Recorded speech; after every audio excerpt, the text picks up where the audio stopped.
بسم اللہ الرحمن الرحیم الرجیم بسم اللہ الرحمن الرحیم اللہم صلی علی محمد وعلی محمد۔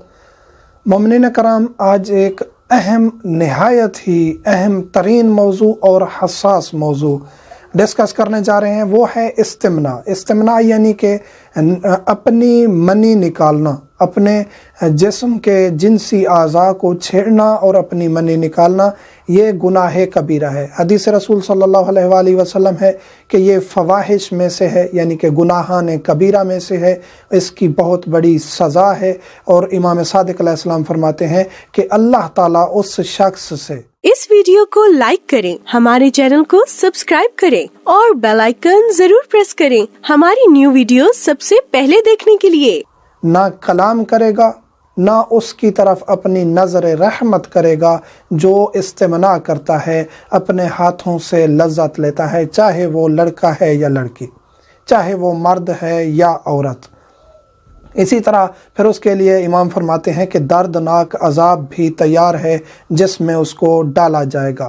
اور یہ اس کے بارے میں کافی روایات اور سخت ترین روایات موجود ہیں کہ یہ استمناء کتنی بڑی لعنت ہے اور کتنی بڑی مصیبت ہے، جس میں آج کا تقریباً 80% ایک محتاط اندازے کے مطابق اور یورپین ممالک میں 90% طبقہ، جس میں تقریباً مرد اکثر ہیں، 90% مرد ہیں، تو خواتین بھی 70% جس میں مبتلا ہیں۔ یہ آن لائن ایک سرچ کے مطابق جو خود کو لذت دینے کے لیے اپنی منی نکالتے ہیں، تو یہ بہت بڑا گناہ ہے اور اس کے بہت سارے منفی اثرات بھی ہیں۔ والدین کو چاہیے کہ اولاد کی تربیت صحیح کریں۔ جو ہی اولاد جوانی کی دہلیز پہ قدم رکھے، ان پر سخت کڑی نظر رکھیں۔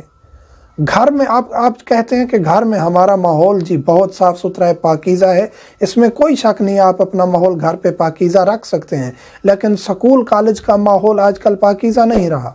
آج کل منشیات جو ہیں وہ عام ہو چکی ہیں کالجز میں، سکولز میں۔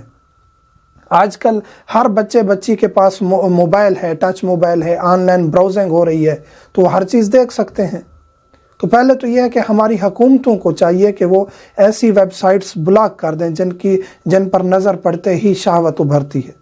دوسرا یہ والدین کی ذمہ داری ہے کہ وہ بچوں پر نظر رکھیں۔ اگر بچہ سکول سے واپس آتے ہی تنہائی پسند ہو رہا ہے، کچھ دیر اپنے آپ کو تنہائی میں رکھنا شروع کرے، تو آپ اس کے اوپر نظر رکھیں، کڑی نظر رکھیں، تاکہ وہ کسی ایسی چیز میں مبتلا نہ ہو۔ والدین کی جو نظر ہوتی ہے اس میں شفقت بھی ہوتی ہے، سختی بھی ہوتی ہے، دونوں پہلو ملحوظ نظر رکھنے چاہیے۔ نہ حد سے زیادہ سختی کرنی چاہیے، نہ حد سے زیادہ نرمی کرنی چاہیے۔ استمناء احادیث و روایات سے ثابت ہے۔ استمناء یعنی کہ اپنی منی نکالنا، اس کی حرمت ثابت ہے، حرام ہے، فعل حرام ہے، گناہ کبیرہ ہے۔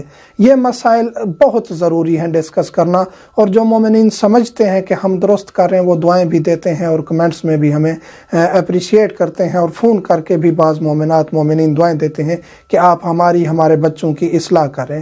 کچھ کم علم ہیں جو جہالت کی حد تک پہنچے ہوئے ہیں، ان کو پھر یہ چیزیں عجیب لگتی ہیں اور پھر وہ بعض اوقات ہمیں گالیاں بھی دیتے ہیں یا بری باتیں کرتے ہیں۔ ہمیں ان چیزوں کی پرواہ نہیں ہے۔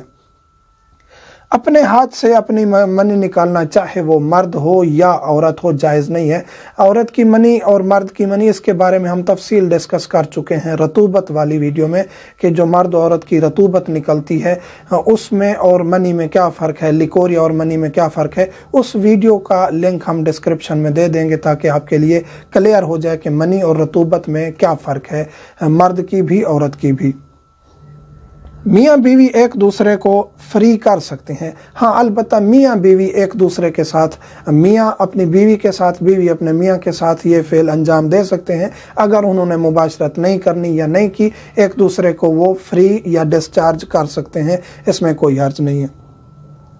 ایک سوال یہ پوچھا جاتا ہے کہ علاج، اس کا جو ہے نا علاج ضروری ہوتا ہے بعض اوقات بچے کے لیے کہ پریگننسی نہیں ہو رہی یا دیگر وجوہات کے لیے منی نکالنی پڑتی ہے، تو آخری سٹیج میں خود اپنی منی نہ نکالنے، ہو سکے میاں بیوی اکٹھے جائیں ڈاکٹر کے پاس، مباشرت کریں اور منی نکال کے ڈاکٹر کو دے دیں لیبارٹری کے لیے۔ اگر ممکن نہیں، بالکل پاسبل نہیں ہے، آخری صورت ایسی ہے کہ آپ کا خود کا اپنا منی نکالنا ضروری ہے، تو اس آخری سٹیج پہ جا کے آپ مجبور ہیں، تو پھر آپ کا علاج بھی ضروری ہے، اس کے بغیر گزارا نہیں ہے، تو پھر آپ ایسا عمل کر سکتے ہیں انتہائی آخری سٹیج پہ۔ اور اس سے اگر ایسا کسی نے کیا ہے، لڑکے نے یا لڑکی نے، یہ سب سے بڑا جو مصیبت ہے وہ یہ ہے انٹرنیٹ پہ ایسی چیزیں دیکھنا۔ دوسرا، لڑکے لڑکیوں کا یا لڑکیوں کا آپس میں زیادہ دیر اکٹھے رہنا، یا یہ چیز بھی حرام ہے، شریعت نے ذکر کی ہے کہ حتیٰ کہ نوجوان لڑکیاں آپس میں یا لڑکے آپس میں ایک بستر میں نہ سوئیں، چاہے وہ بہنیں ہوں یا بھائی ہوں، اور بہن بھائی ہوں تو پھر تو بہت زیادہ احتیاط کرنی چاہیے۔ ہر چیز کو ملحوظ نظر رکھنا چاہیے۔ والدین کے لیے ضروری ہے کہ اولاد کی تربیت کے لیے ایسی چیزوں کو دقت سے دیکھیں، اپنی جاب، اپنی ضروریات، اپنے دوست احباب، ان چیزوں کو جب آپ تھوڑا سا سائیڈ پہ رکھیں گے تو پھر آپ اولاد کا حق ادا کر پائیں گے، نہیں تو آپ کی اولاد آپ کے ہاتھ سے نکل سکتی ہے۔ آج کا معاشرہ انتہائی خطرناک ہے۔ اگر ایسا کیا ہے نعوذ باللہ من ذالک، لڑکے نے یا لڑکی نے اپنی منی خود نکال لی ہے، تو اس صورت میں غسل جنابت واجب ہو جاتا ہے، اور وہ غسل جنابت ہی ہے، اور چاہے وہ کنوارے ہیں، شادی شدہ ہیں، ایسا کیا ہے تو اس صورت میں غسل جنابت کرنا ضروری ہو جائے گا۔ پسینہ پاک ہے۔ بعض علماء کہتے ہیں کہ پسینہ نجس ہے، لیکن اکثر علماء کے نزدیک پسینہ پاک ہے، لیکن اجتناب کرنا چاہیے۔ ایسا شخص جو حرام کی وجہ سے مجنب ہو جائے، جنابت اس پر واجب ہو جائے، تو اس کا پسینہ نجس نہیں ہے، لیکن اجتناب کرنا چاہیے۔ اس کا معاشرے میں ابدی نقصان ہے۔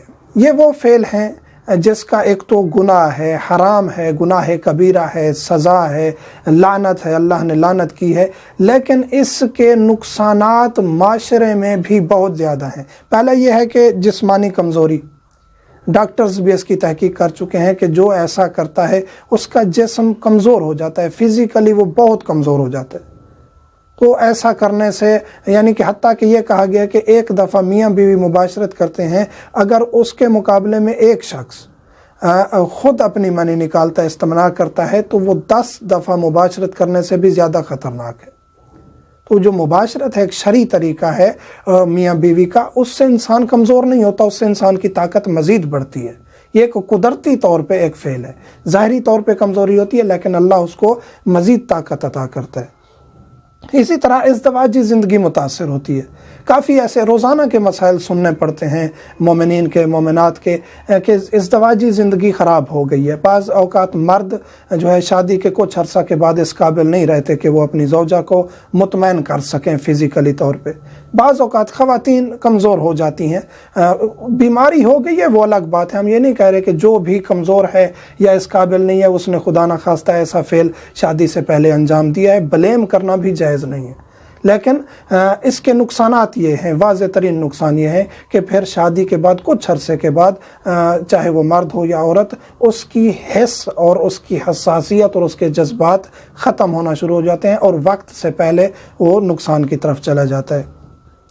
مزید اس کا نقصان یہ ہوتا ہے لڑکیوں کے لیے، خصوصی طور پہ ہم ذکر کرتے چلیں، لڑکیاں جو نوجوان لڑکیاں ہیں سن رہی ہیں، ان سے بھی درخواست ہے، جو والدین سن رہے ہیں ان سے بھی درخواست ہے کہ اگر آپ بچیوں پر نظر نہیں رکھیں گے، خدا نہ خواستہ اس نے کچھ ایسا کیا، اپنی شرمگاہ کے ساتھ اس نے کچھ ایسا کر دیا، پردہ بکارت ٹوٹ گیا، تو شادی کے بعد شوہر زیادہ اگر اس چیز پر توجہ کر دے کہ کیوں پردہ بکارت نہیں تھا اس لڑکی کا، تو اس کی زندگی متاثر ہو سکتی ہے، اور ہو رہی ہیں۔ پھر ہم ان کو مطمئن کرتے ہیں کہ ضروری نہیں ہے لڑکی نے خدا نہ خواستہ کوئی برا فعل انجام دیا ہو یا اپنے ساتھ کچھ ایسا کیا ہو۔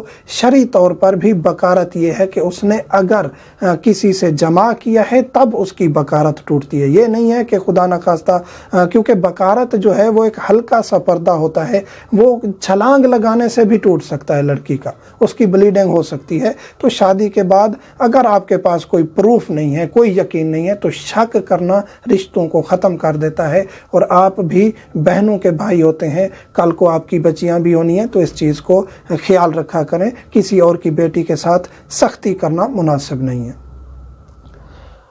نسیان کا سبب, اور ایسا فعل جو ہے شرعی طور پر بھی اور میڈیکلی طور پر بھی کہا گیا کہ اس سے نسیان ہوتا ہے, یعنی بھولنے کی مرض پیدا ہو جاتی ہے. تو انسان بھول کی مرض میں اور نسیان کی مرض میں پڑ جاتا ہے. تو اس چیز سے بچنا چاہیے تاکہ آپ کا حافظہ قوی رہے. اس کا علاج یہ ہے کہ آپ ایک تو ایسی کوئی چیز نہ دیکھیں, نہ انٹرنیٹ پر نہ ٹی وی پر ایسی چیز جس سے آپ کی شہوت ابھرتی ہے. تنہائی میں نہ جائیں. تنہائی میں جائیں تو اپنے آپ کو باوضو رکھیں. جہاں تنہائی میں آپ نے جانا ہے, مجبوری ہے, باوضو رکھیں. کسی نامحرم کے ساتھ تنہائی میں نہ رہیں زیادہ دیر. اور آپ جو باوضو رہتے ہیں اور وقت پہ نماز پڑھتے ہیں, یہ آپ کو ان الصلاۃ تنہی عن الفحشاء والمنکر, نماز جو ہے وہ ایک مین رول کردار ادا کرتی ہے آپ کو گناہوں سے بچانے کے لیے. اگر آپ نے نماز وقت پہ ادا کی اور آپ باوضو رہے, آپ باوضو رہیں, لیکچر سن رہے ہیں, کالج میں ہیں, آپ یونیورسٹی میں ہیں, اسکول میں ہیں, کوشش کریں آپ وضو کے ساتھ رہیں. ایک تو اس کے برکات ہیں, اثرات ہیں, آپ کے دنیاوی دینی طور پہ آپ کے اوپر روحانیت آتی ہے. دوسرا یہ ہے کہ آپ شیطانی غلبے سے محفوظ رہتے ہیں. باوضو رہا کریں اور وقت پہ نماز پڑھا کریں, یہ سب سے بہترین علاج ہے. تو انشاءاللہ آپ ایسی مصیبت سے بچ پائیں گے. یہ مسائل ڈسکس کرنا بہت ضروری ہیں, اور ریکویسٹ ہے نوجوانوں سے, خصوصاً جو سکولز کالجز میں ہیں, یونیورسٹیز میں ہیں, ہاسٹلز میں زندگی گزار رہے ہیں, والدین سے دور ہیں یا والدین کے پاس بھی ہیں لیکن والدین مصروف ہیں, وقت نہیں دے پا رہے, تو آپ اپنا خیال رکھیں تاکہ آپ کی آگے آنے والی زندگی اور آپ کا آگے آنے والا فیوچر برباد نہ ہو جائے. تو اپنے آپ کو بربادی سے بچائیں. یہ چند منٹس کی جو لذت ہے اس کے بعد فقط پچھتاوا اور گناہ ہے. مومنین سے ملتمس ہوں, ہمیں دعا میں یاد رکھا کریں. والحمدللہ رب العالمین.